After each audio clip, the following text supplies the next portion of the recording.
Hello, community. This is Sean with another video, and for this video I'm showing my recent additions to my collection for August and September. This will be part one of two. I meant to do a video in August, at the end of August, early September, showing my August pickups, but never got it done. So playing a little bit of catch up with this video and future videos. I haven't been making as many videos as I'd like, but hope to rectify that in the coming weeks, although the hurricane is coming, so I want to make sure I get this video in and the next one. But we're not on the west coast of Florida, we're on the east coast, but we are in a hurricane warning area, Hurricane 1 I think it's supposed to be when it passes through us, so I'm not counting on having power. So I'm going to go ahead and get started on this. Fetching bones. Actually, I'll start with, so in August or September, I did a record store trade-in, and I think I purged 4 or 5 records from my collection. Didn't get much for them, but you never really anticipate getting much for them at a record store. The record store's got to make money. So happy with what I got for the records. Wasn't surprised. So I was able to pick up some new records at the record store in my collection, new records for me anyway, and paid a little bit of money extra that didn't cover my trade-in. These were sitting at the register. These are CDs, and they were marked as 50 cents each. And so I'll show the first one. I went ahead and picked up Sting, 10 Summoner's Tales. I know this one, I think on vinyl is pretty darn high, so happy to get on CD.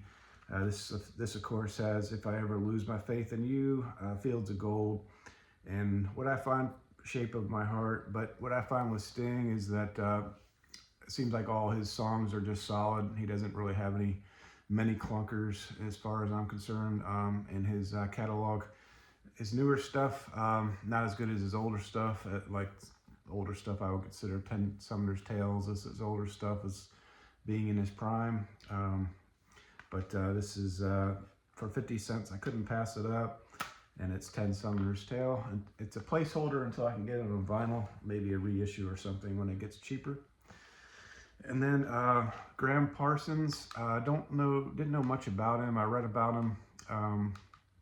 You know, in the past I've read about him because I know he's shown a little bit in the vinyl community, and I'm pretty sure these are his only 2 albums. This is a double CD, GP on the first part of the CD and Grievous Angel on the second. So I didn't know what to expect. I thought it would be folk country, but I think it really is kind of country folk, more country than folk.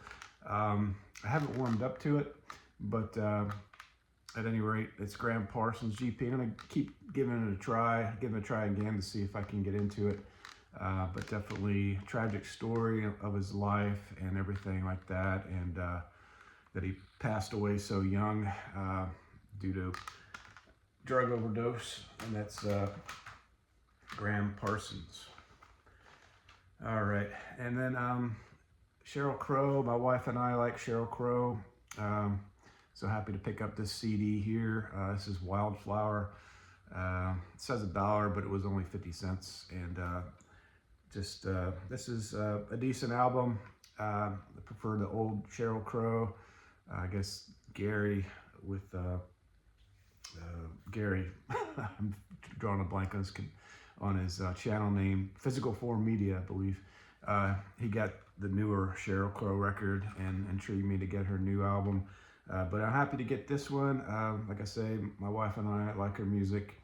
And Wildflower, I spun this on the CD player not too long ago, and it's a good album, and happy to have in my collection. All right, and I meant to check and see how much this is on vinyl. But again, this is a placeholder because I definitely want to get this all-time classic record on vinyl. This is Matthew Sweet Girlfriend for 50 cents at the register. I wasn't intending to buy any CDs, but for 50 cents I couldn't pass it up when I flipped through them. This one's got I've Been Waiting, Girlfriend, Evangeline as the standout songs on this one. Classic. I guess this is 1991 this came out in. And I might have shown this CD in the past. I'm trying to collect all the Connells. If you haven't watched my Connells video and you're in any way interested in learning about the Connells or know about the Connells, I've got almost all their discography, and I'm just missing one from their discography as far as studio albums, not counting live albums. And this is Old School Dropouts. This one's got a few songs that are on Stedman's Wake. They redid it. This one, they got dropped from their record label, and they Black Park Records is their, I believe it's their own label, and so they were rushed, I guess, on this one, and they made a mistake with the making of the record, and the production value, it went to crap. So a lot of these songs, especially the first song, Bust, I really noticed a very bad audio quality. It's just like, I never heard anything as bad as that, to be honest with you. But then, not all the songs are like that on this one. It seems like some of the songs are much better in production value. But yeah, anyway, they got dropped by the label. They're rushed, and they didn't make too many copies of these. CDs are normally cheap in this day and age, but this one cost me a little bit of money, but not too bad. It's not like it's high in demand or anything, but I don't think there's a lot of these floating around. They didn't make any on vinyl. So it's Old School Dropouts from the Connells. I didn't get that one for 50 cents. I think I got it off Discogs. All right, so I'm gonna go ahead and get started with the vinyl purchases I made. Got Fetchin' Bones, Monster, 1989. This is the one that introduced me to the band. I didn't know about this band until this record. I had this on cassette tape, I believe, and I played it a lot growing up. And this one, the artwork got nominated for a Grammy Award for Best Recording Package. That's kind of a weird terminology for artwork, but for his artwork on the album, and it is cool artwork for sure. Just very one of my better album covers, I'd say, in my collection. And as far as the music, the song Love Crushing is the one that introduced me to the band. And there's the band there. It's Hope Nichols as the lead singer, and they're definitely 80s alternative, kind of a harder edge 80s alternative. Some songs I feel maybe bordering on punk, but it's Fetchin' Bones. Ed from On My Turntable also has some Fetchin' Bones albums. It's on the pink, purple Capitol label, and it sounds really good. And you can get Fetchin' Bones for steals. For such good music, I feel like that's a steal. It's not expensive to collect their discography. All right, and then the next two albums are from the same band. The first one is John Barleycorn, Must Die, from Traffic.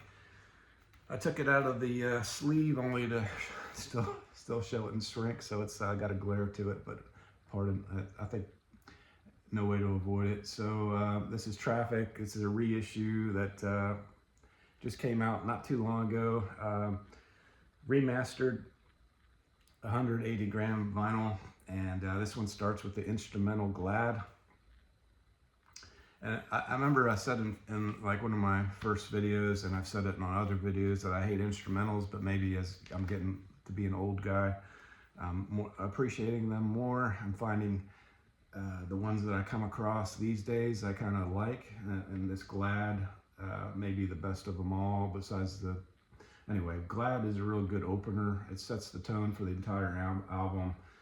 Certainly sets the tone for the second and third songs off this one. Freedom Rider, which might be my favorite off this one, and then Empty Pages, a great follow-up. Side 2 is very good.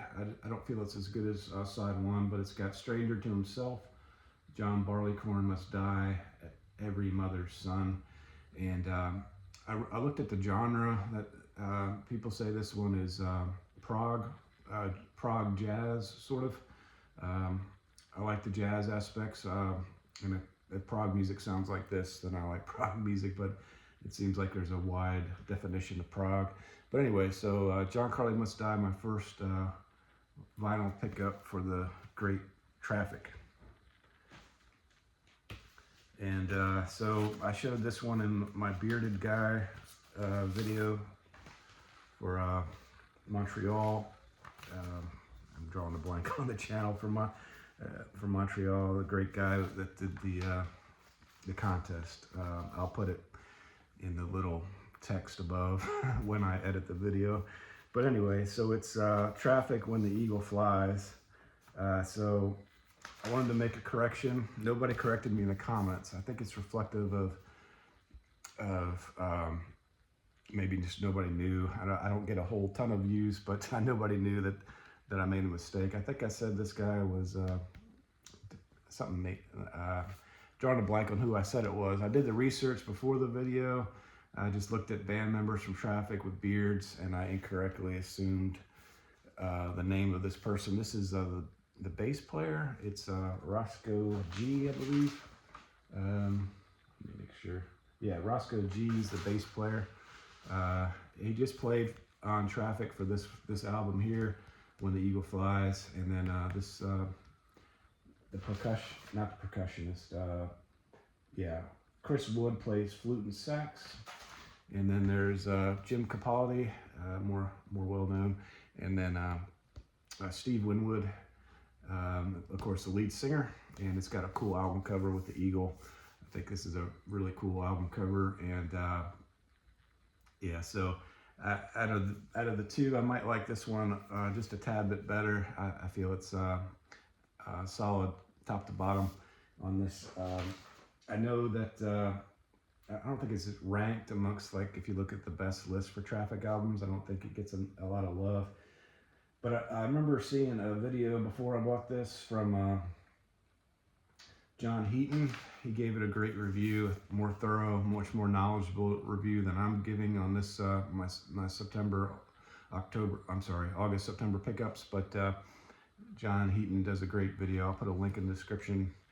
A great channel in the UK, and that's When the Eagle Flies. All right, so my next album that I'll show is Aztec Camera, my first Aztec Camera album in my collection. I had the album Stray growing up on CD, and this one is a lot different than Stray. I feel this is kind of like a different genre. I'm trying to figure out what genre it might be, but maybe more synth pop, maybe more sort of like R&B, I don't know. But I think the song titles on this have all of them have a love theme. So this is 1987 Aztec Camera, and for whatever it's worth, it's got a gold stamp promo. And I got this on Whatnot for a very cheap price on the Sire label. And the one from this one that, let's see, it's on the other side.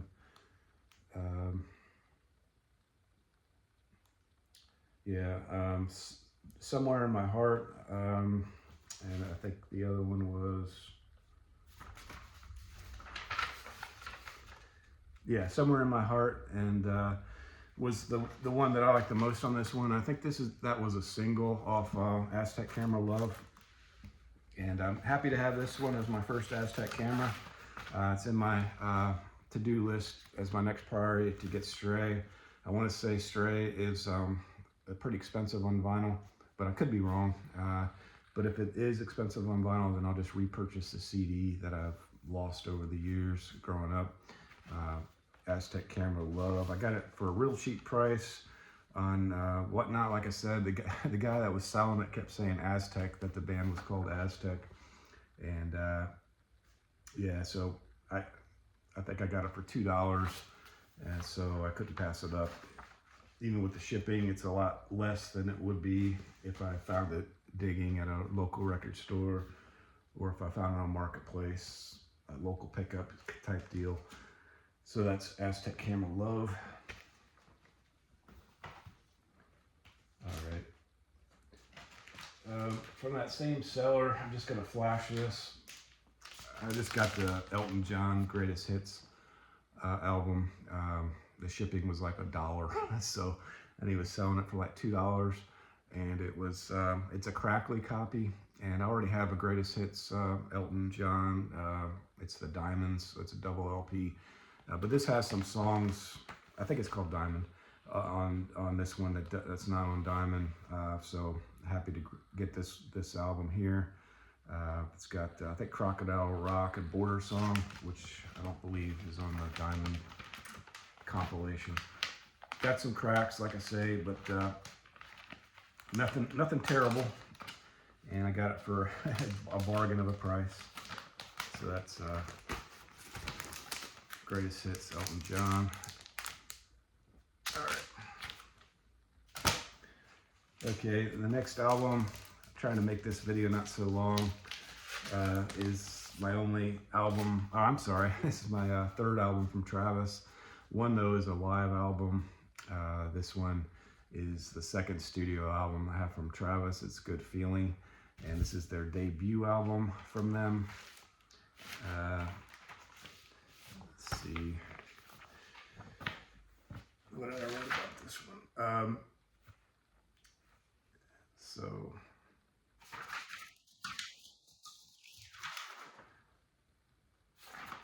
Sorry guys.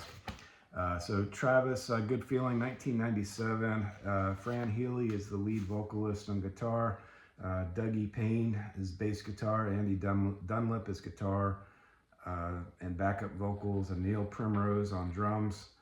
It's produced by Scott Lillywhite, which is one of the better producers of all time. That did some U2 records, and I really like this one.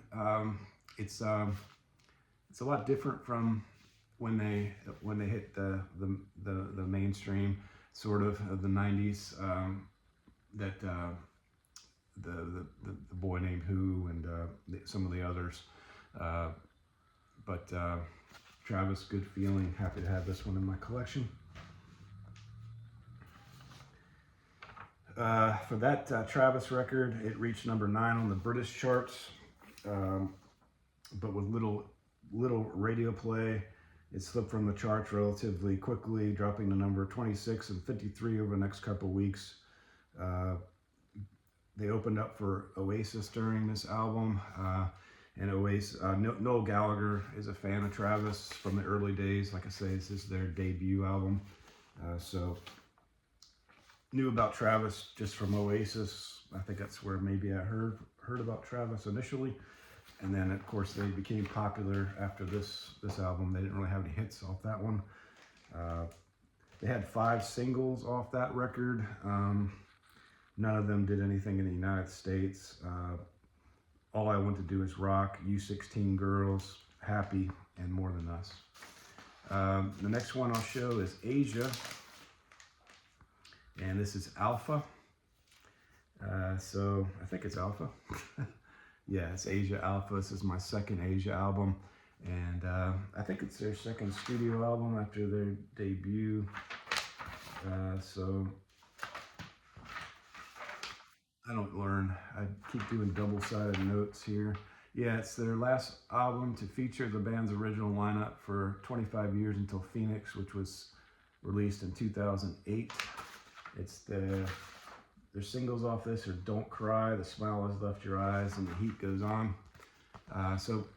And all those songs that I just mentioned are really, really great songs. I always loved Don't Cry. Smile Has Left Your Eyes is the second song on the album, and Never in a Million Years is a really good song. The third song on this album, non-single. The Heat Goes On, which I think I said was their third single. I feel like Never in a Million Years is better than The Heat Goes On. My Own Time is a kind of a miss for me. And then the second side on this one, Eye to Eye, The Last to Know, True Colors, Midnight Sun, Open Your Eyes. I feel like The only one that's not a miss on that is The Last to Know. I think that's a really good song. Open Your Eyes isn't terrible. But as with the first Asia album, I feel like there's really great songs on the record, and then there's kind of filler songs that kind of drag it down. And that's my opinion of this album as well. I think if I ranked the album, the two albums, I'm not sure which would come up better, but I think they would shake out about the same. Definitely worthy addition in my collection, and one that I'll play from time to time, and that's Asia Alpha.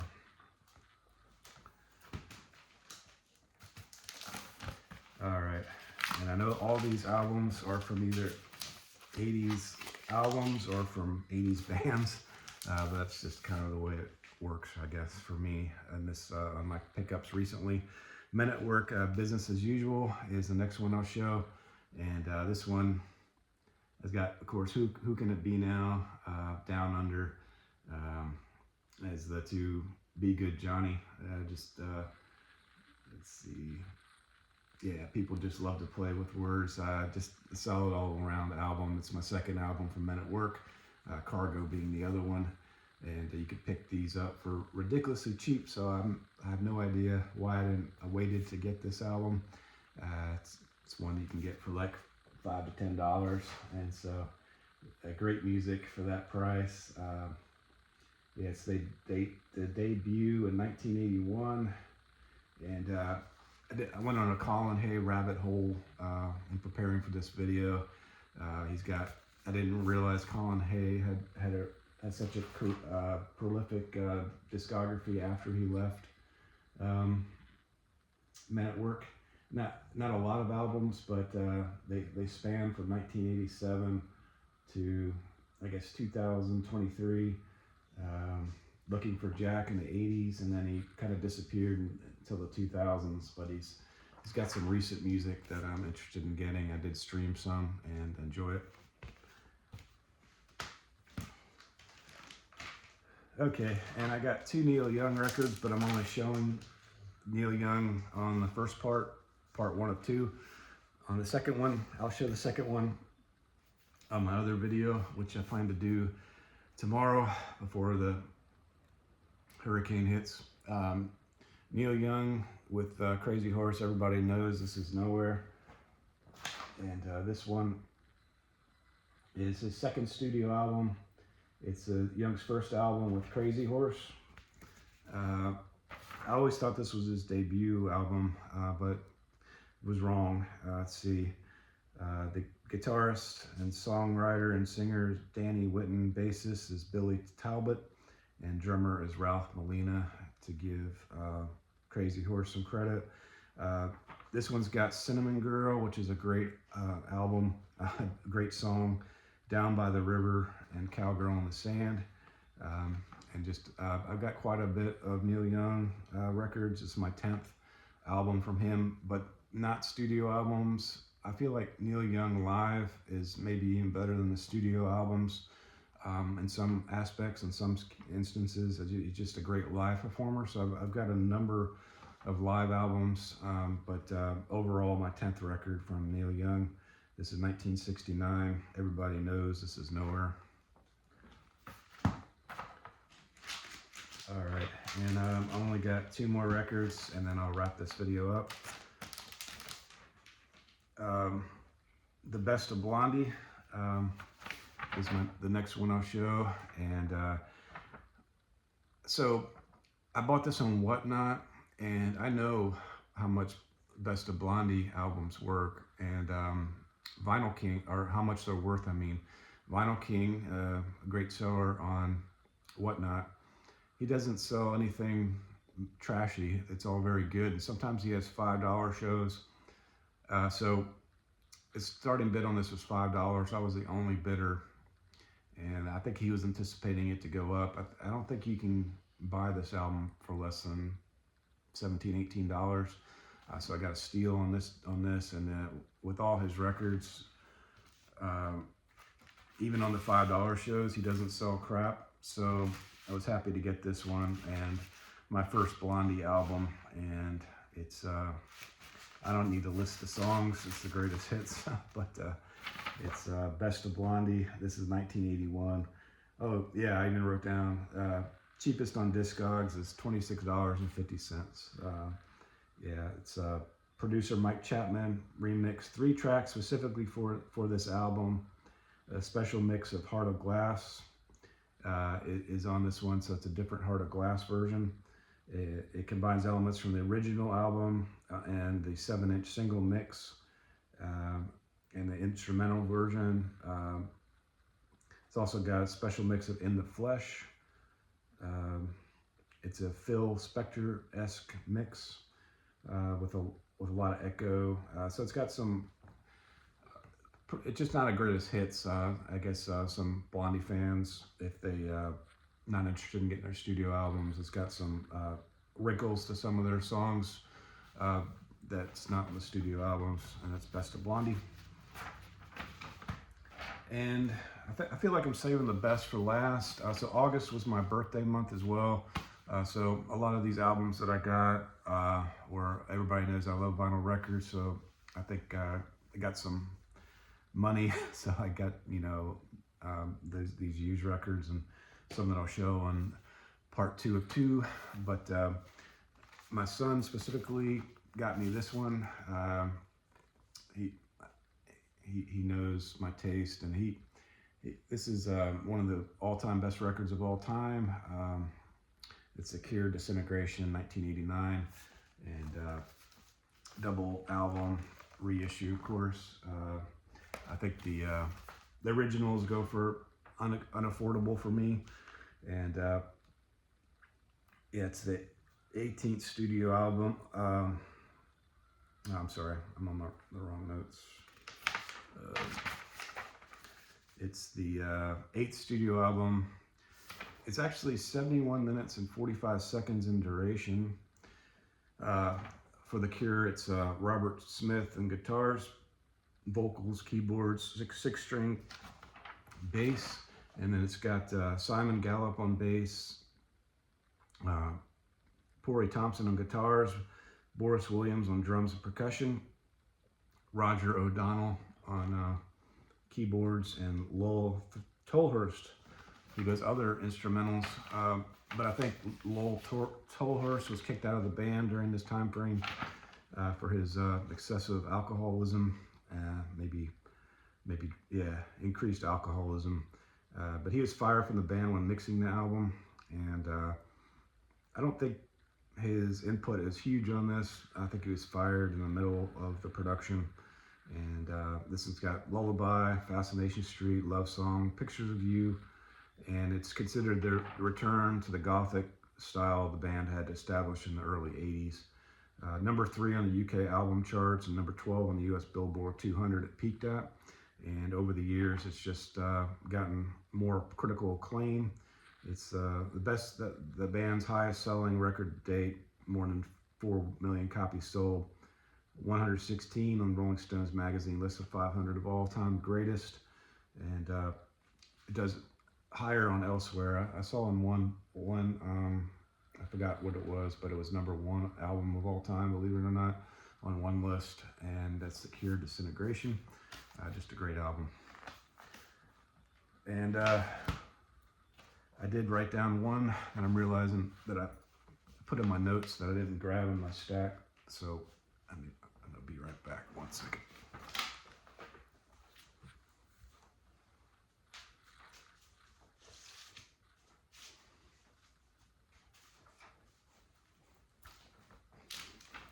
Okay, yeah, so the last one is James. I showed this on, I think it was JT's Record Room video, but this James, the latest album from James, and it's got food on the cover, and that was JT's contest, and it's got the popsicles in the back, and James, just a great band, one of my all-time favorites of all time. I've been trying to collect James, but I know that they're recent.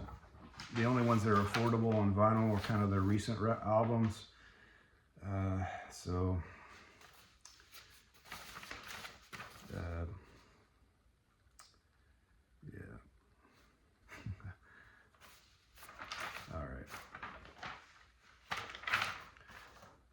Sorry guys. I wrote a bunch of notes on this, but I'm just going to go off the top of my head. I want to say that they have 20 or so albums, and this is my 4th album from James. You may know James from Born of Frustration in the 80s, Sit Down song, just a UK band from Manchester, and it's got the candy swirl in the middle of the vinyl, and can't say enough about this great band. Is This Love? It kicks off the album with a ringing, sets a tone for the whole album. Is This Love? If you like that first song, you'll like the whole album, and just probably my favorite song off this one that I've heard so far. I've spun it maybe 5 or 6 times, and worthy addition to my collection. And that's James. Yummy is the name of the album. So thank you for watching this video, and sorry it's so long. And subscribe, thumbs up, comment would be appreciated. Thank you.